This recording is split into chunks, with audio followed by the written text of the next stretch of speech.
말씀 성경은 여호수아 18장 1절로 6절 말씀입니다. 함께 교독하겠습니다. 제가 먼저 읽을 테니까 이렇게 함께 교독할게요. 이스라엘 자손은 온 회중이 실로에 모여서 거기서 회막을 세웠으며 그 땅은 그들 앞에서 돌아와 정복되었더라. 그러나 이스라엘 자손 중에 그 기업에 분배를 받지 못한 자가 아직 일부가라. 여호수아가 이스라엘 자손에게 이르되 너희가 너희 조상의 하나님 여호와께서 너희에게 주신 땅을 점령하러 가기를 어느 때까지 지체하겠느냐? 너희는 각 지파에 세 사람씩 선정하라. 내가 그들을 보내니 그들은 일어나서 그 양강의 꿀을 다니며 그들의 기업에 따라 그 땅을 물려가지고 내게로 돌아올 것이다. 그들이 그 땅을 7부분으로 나누되 유다는 남쪽 자기 지역에 있고 요셉의 족속은 북쪽에 있는 그들의 지역에 있으니 그 땅을 7부분으로 그려서 이곳 내게로 가져오라. 그러면 내가 여기서 너희를 위하여 우리 하나님 여호와 앞에서 제비를 뽑으리라. 아멘. 이렇게 축복하겠습니다. 하나님께서 당신을 위하여 축복의 새 역사를 시작하셨습니다. 아멘. 우리 좀 앞뒤 좌우로 다 마스크하셨으니까 돌아보시면서 함께 축복합니다. 하나님께서 당신을 위하여 축복의 새 역사를 시작하셨습니다. 아멘.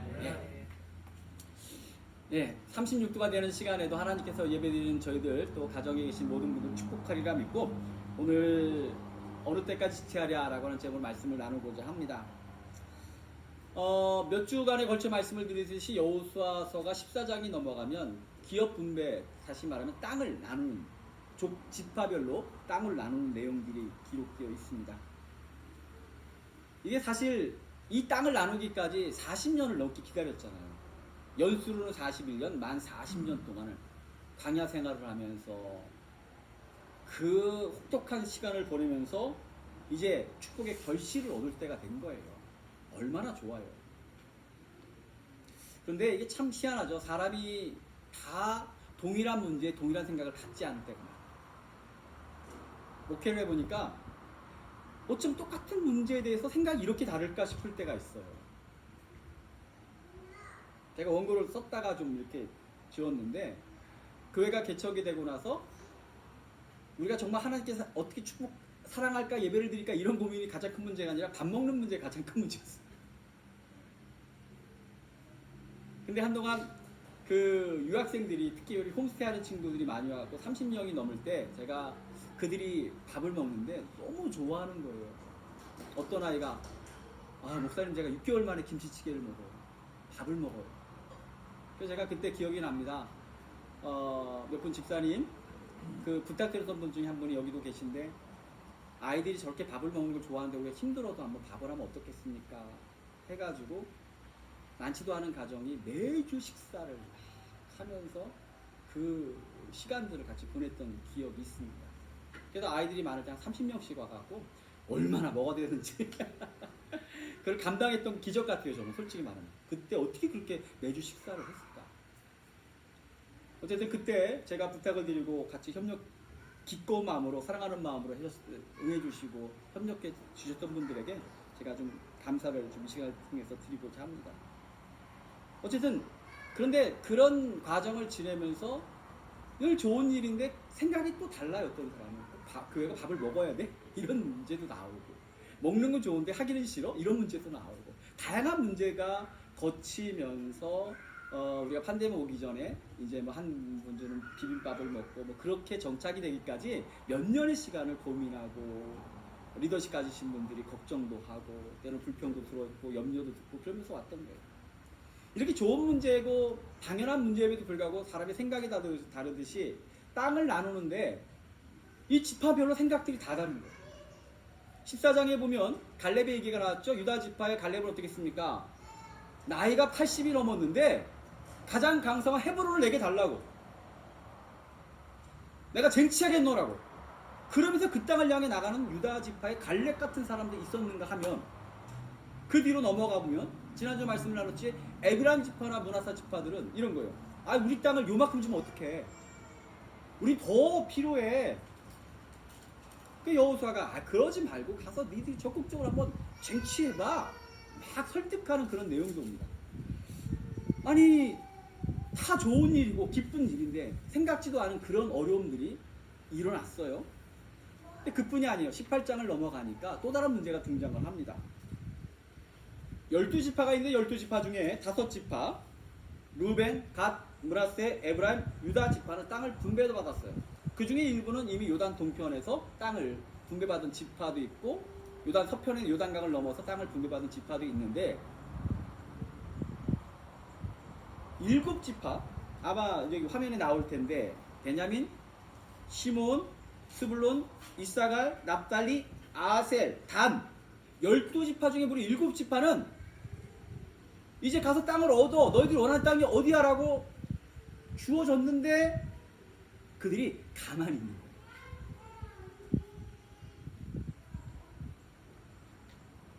가만히 있는 거예요. 한번 생각해 보세요. 제가 어릴 때는요 초등학교 5, 6학년부터 중학교 초기까지 나이키 신발이 정말 그 빨간색 흰색 가죽의 빨간색 나이키 기억하시죠? 그걸 너무너무 갖고 싶었는데 제가 아는 분이 그때 당시 그 2만원짜리였어요. 제가 중학교 그때 그거를 사갖고 오는 날 언제 오나 막 문 밖에서 그분 오기를 얼마나 애타게 기다렸던 그런 기억이 나요. 아니 선물이 축복이 코앞에 있는데 7지파가 가만히 있는 거예요. 여호수아가 얼마나 답답했던지 오늘 3절 말씀이죠. 뭐라고 합니까? 야 도대체 어느 때까지 이렇게 지체할 거야? 왜 가만히 있니 너희들이? 이해가 안 되는 거죠. 그래서 질책도 하면서 4절부터 6절까지는 너희들이 한번 돌아다녀보고 지도를 그려와보고 한번 꿈을 가져봐라 그런 내용이 있는데 이 본문을 보면서 좀 묵상하는 가운데 그런 생각을 했습니다. 이들은 왜 그냥 있었을까? 축복이 지금 코앞인데 왜 가만히 있지? 두 가지 측면에서 좀 생각을 해봤습니다. 또한 그것이 우리에게 주는 도전의 말씀이 있기 때문에 생각해 보려고 해요. 첫째로는 안주의 유혹에 넘어갔기 때문입니다. 7지파들에게 축복의 땅을 이제 얻는 과정은 이제 단 하나 남았습니다. 광야도 넘어왔고 요단강도 넘어왔어요. 그리고 여호수아와 12지파가 임해 정복전쟁을 펼치면서 남북의 강력한 가나안 족속들을 다 물리쳤습니다. 이제 넘어가서 땅을 차지하면 돼. 하나님께서 주신 땅, 허락하신 땅 막 달려가서 기쁨으로 얻을 것 같은데 그들은 그러지 않은 거죠. 가야 할 길이 남았는데 그들은 멈춰서 버렸습니다. 이유가 뭘까? 곰곰이 생각해 보니까 안주했다는 거예요. 사람에게는요 생각보다 강력한 유혹과 시험이 있습니다. 우리가 꼭 그런 거예요. 뭐 정욕의 문제, 뭐 어떤 그런 문제가 아니라 이게 시험일까, 이게 유혹일까 싶지만 우리 삶에 나도 모르게 다가와서 나를 흔드는 중요한 것이 있는데 안주라고 하는 거예요. 이런 거죠. 아, 지금도 괜찮아. 현실에 안주하고자 하는 유혹이 굉장히 강한 거예요. 사실 이 얘기를 하면서도 제가 제 자신을 돌아보니까 이런 게 나한테 보면 예전에 내가 조금 더 잘할 수 있었는데 이만치 하면 됐어 라고 하는 생각을 늘 하며 살았던 제 자신을 많이 돌아보게 됐어요. 많은 사람들이 어느 순간 딱 머물러요. 아유 여기까지 내가 여기까지 와도 어떻게 왔는데 이만하면 되지 않았어? 괜찮아. 뭐 더 한다고 뭐 얼마나. 그러면서 더 나가지 않고 머무르는 거죠. 7지파를 보니까 현실에 안주할 만한 유혹이 굉장히 많아요. 첫째는 뭐냐면 400년간 노예 생활을 했는데 가나안 땅은 그들에게 노예가 되고를 권하지 않아. 자유인이 된 거예요. 40년 동안 광야 생활하면서 텐트를 치고 힘들게 살았는데 이제 가나안 땅 딱 들어오고 나니까 와, 광야보다 훨씬 좋고 마실 물도 있고 여기 그림에 나와준 종려나무 열매를 비롯해서 여러분 적각꿀이 흐른다는 게 뭐냐면 그 가나안 일대는요 열매들이 얼마나 단지 설탕을 넣지 않아도 그 열매를 숙성시키면 거기서 막 꿀이 흐르는 거야. 그래서 슈퍼스테이가 파는 데이트라고 하는 게 바로 그런 거예요. 설탕을 넣지 않아도 그 안에 그냥 꿀이 얼마나 나오는지 끈적끈적해. 너무너무 맛있어. 이런 게 있으니까 먹을 게 있고 적으로부터 공격당할 염려도 없고 무엇보다 만나 매출하기 40년 동안 얼마나 지겹겠어요. 이제 먹지 않아도 돼. 더더구나 유다 지파를 비롯해서 에브라임 지파, 므낫세 지파들이 딱 자리를 차지하고 그들 곁에 있으니까 적들이 함부로 공격도 못해. 무슨 생각을 했겠어요?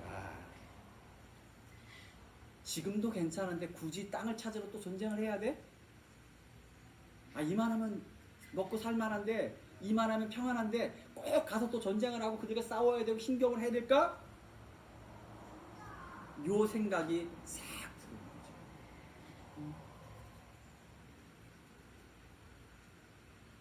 이런 안주의 어떤 시험과 유혹은요, 생각보다 많은 지점에 옵니다. 대표적인 것이 다이어트죠. 다이어트는 평생 하는 거예요. 근데 대부분의 사람들이 무너지는 이유가 뭐냐면 어느 정도 가다가 요만하면이라고 하는 것들이 오면 그때부터 먹기 시작합니다.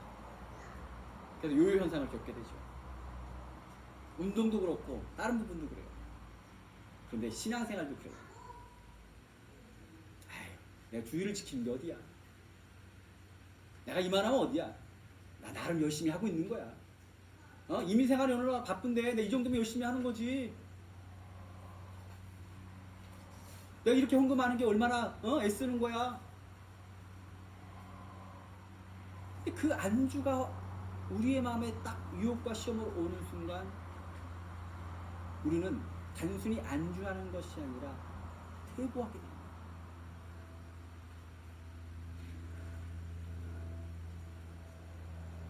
스티브 잡스가 2005년 스탠퍼드 대학 졸업식에서 연설하면서 Stay hungry, stay foolish라는 말을 했어요.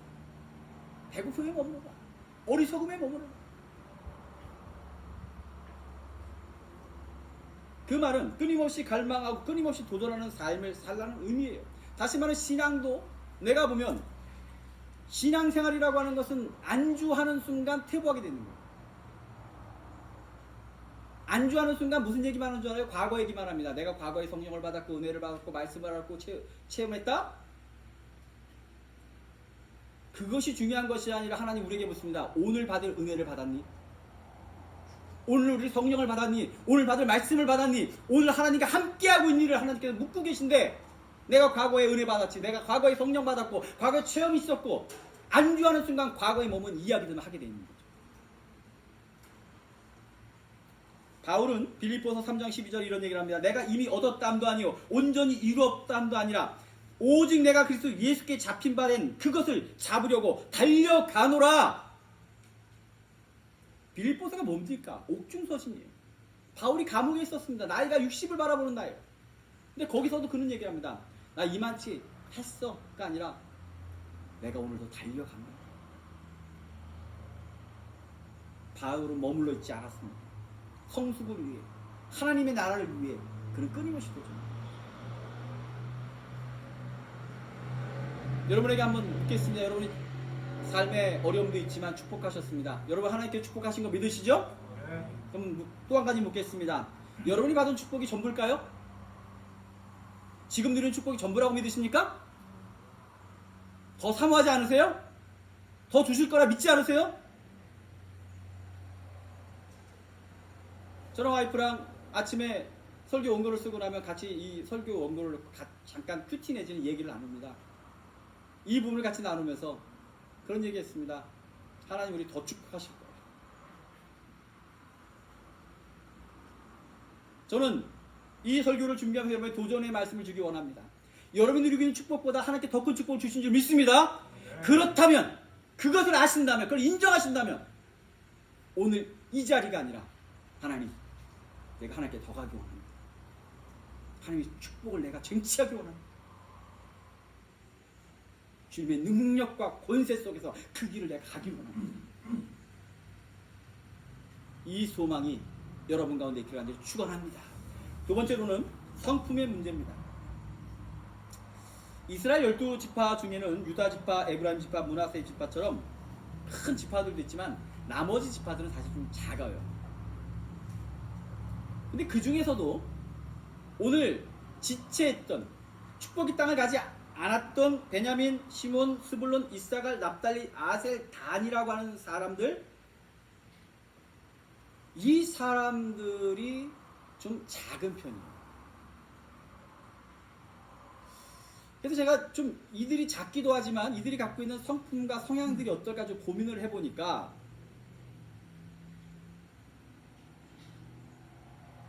이들이 갖고 있는 성품이 어쩌면 다른 지파들에 비해서 약함들이 보이기 시작합니다. 사람들마다 그렇죠. 개개인의 성품이 다르고 가정의 분위기가 있고 혈통의 어떤 분위기가 있고 또는 혈액형의 분위기가 있고 다 여러 가지 유형이 있는데 우리가 그들의 혈액형도 알지도 못하고 여러 가지 알 수는 없지만 한번 그 7지파들을 가만히 살펴보니까 야곱의 12아들 중에 그들이 12지파에 이를 때 어떤 경우는 어머니가 달라요. 라헬과 레아의 몸종 출신의 자녀들도 있습니다. 또 성장 과정과 여러 가지 12지파로 되어지는 과정에서 조금씩 뭔가 차이가 나는데 그 중에 하나가 대표적인 지파 또는 오늘 성경에도 제일 먼저 제가 제시한 베냐민 지파 사람들 이야기를 좀 나눠보려고 해요. 베냐민 지파는 퀴즈를 하나 내겠습니다. 12지파 중에 몇 번째 아들일까요?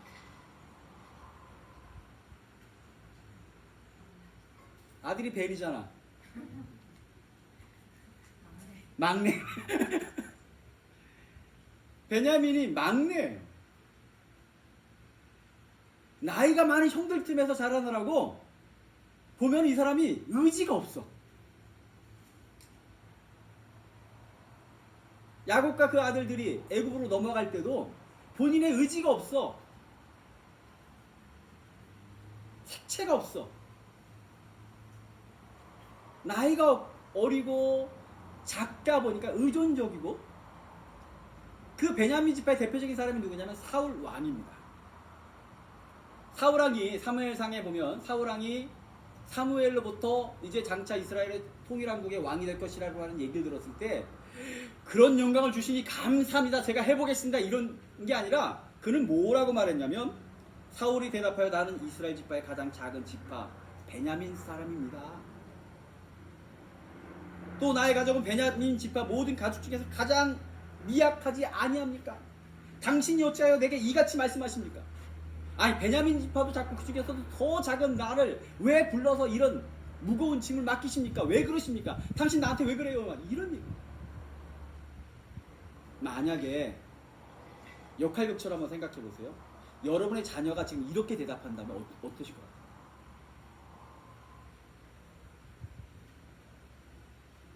우리 고목사님 아들이 셋이나 있는데 어떤 중요한 상황에 아들들이 이렇게 말하면 고목사님 속이 어떨 것 같아요? 혼내? 이 뒤집어질 일, 이 부모의 마음에서 보는 이게 뒤집어질 얘기예요. 자신감도 없고 확신도 없고 자존감도 약하고.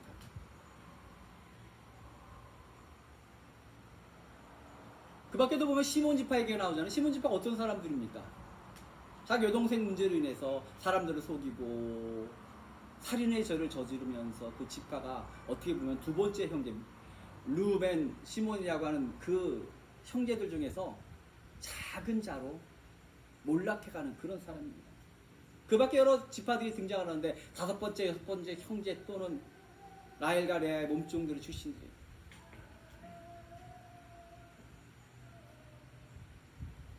제가 보니까 뭐 어쩔 수 없는 배경도 있겠죠. 이리 치이고 저리 치이고 세력 간의 숫자도 적다 보니까 뭐 그럴 수밖에 없는 것도 있겠지만 이들에게는 자신감과 확신이 없어. 성품적으로 그래 우리 합시다가 아니라 남이 하면 그제서 가볼까? 주도적으로 할 수 있는 그런 자신감과 확신이 없는 거예요. 유다 지파와 다른 지파들이 나갈 때는 더불어 갈 때는 문제가 없었어. 이제 정작 본인이 그 지파가 단독적으로 자기 땅을 갖기 위해서 이제 가라라고 말할 때는 가야 되는데 어떡하지? 가긴 가야 되는데 좀 생각해보고 생각이 많은 거야. 확신이 없어. 용기가 없어.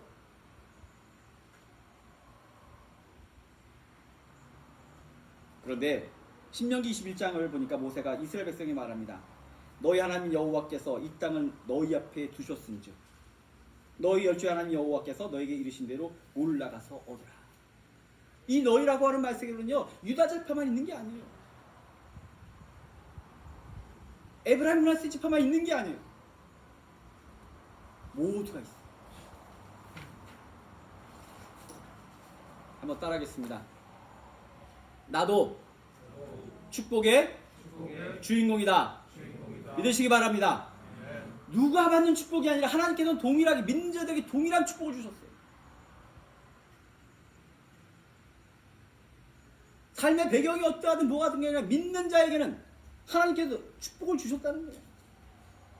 하나님은 동일하신데 나의 성품이 유약해서 내가 부족해서 내가 어리석어서 쟁취하지 못한다면 하나님이 얼마나 답답하시고 안타까우시겠어요. 그러니까 여호수아가 말하는 거죠. 어느 때까지 지체할 거야? 어느 때까지 생각만 할 거야? 어느 때까지 가만히 있을 거야? 어느 때까지 우물쭈물할 거야? 그러지 말고 축복이 너희 앞에 있는데 가야 될 거 아니야. 거듭거듭 말씀드립니다. 여러분에게 하나님께서 이미 더 큰 축복을 주셨어요.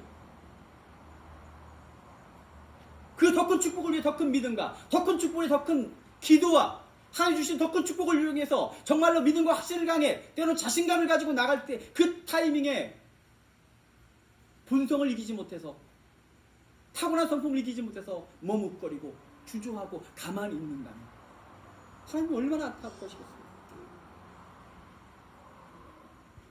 저는 오늘 본문을 보면서 하나님의 능력 가운데 가장 강력한 능력 중에 하나는 역사는 구원이지만 이 땅에 있는 동안 하나님이 주시는 가장 주시는 능력의 가장 파워는 뭐냐? 변화라는 생각이에요. 복음의 능력이 뭡니까? 십자가의 능력이 뭡니까? 성령의 능력이 무엇입니까? 기도의 능력이 무엇입니까? 약한 자를 강하게 하시는 능력이 있는 줄 믿습니다. 부족한 자를 채우시는 능력이 있는 줄 믿습니다. 그 기도의 능력과 성령의 능력과 하나님의 능력이 함께하면 내가 어쨌든 간에 하나님께서 우리를 강한 존재로 힘있는 존재로 확실한 존재로 세우시는 그 힘이 있어요. 그래서 고린도전서 1장 27절 28절에 말씀하시기를 그러나 하나님께서 세상에 미련한 것들을 택하사 지혜 있는 자들을 부끄럽게 하려 하시고 세상에 약한 것들을 택하사 강한 것들을 부끄럽게 하려 하시며 하나님께서 세상에 천한 것들과 멸시받은 것들과 없는 자들을 택하사 있는 것들을 패하려 하게 하시나니 복음의 능력이 십자가의 능력이 임할 때 우리가 약할지라도 강하게 되고 부족한 자라도 넘치게 되고 이 땅에 우리가 어떤 존재일지라도 하나님과 동행하는 삶의 축복이 여러분들 가운데 임하게 간절히 축원합니다. 이것이 십자가의 능력이고 성령의 능력인 거예요. 이 능력이 임하면 어떤 일이 벌어집니까? 모세와 같이 유약하고 변명투성이의 인물조차도 하나님께서 변화시키고 사용하시니까 200만 명의 지도자가 됩니다. 12제자가 어떤 사람들입니까? 12제자가 예수님이 잡히시는 동안에 다 도망갔어요. 마가다락방의 주인공 마가 같은 사람은요, 누가 보고 보면 벌거벗고 도망간 사람이 마가야. 얼마나 급했으면 살기 위해서 벌거벗고 도망을 가. 근데 그들이 성령을 체험하고 성령의 역사가 임하니까 그들은요 복음을 위해 목숨을 버립니다. 두려워하지 않습니다. 복음을 말하기에 머뭇거리지 않습니다. 하나님을 위해 지체하지 않습니다. 주님이 원하시는 곳이면 그곳에 갑니다. 그랬더니 그곳에 하나님 나라가 확장이 되고 주의 역사가 임하고 기적이 나타나더라는 거예요.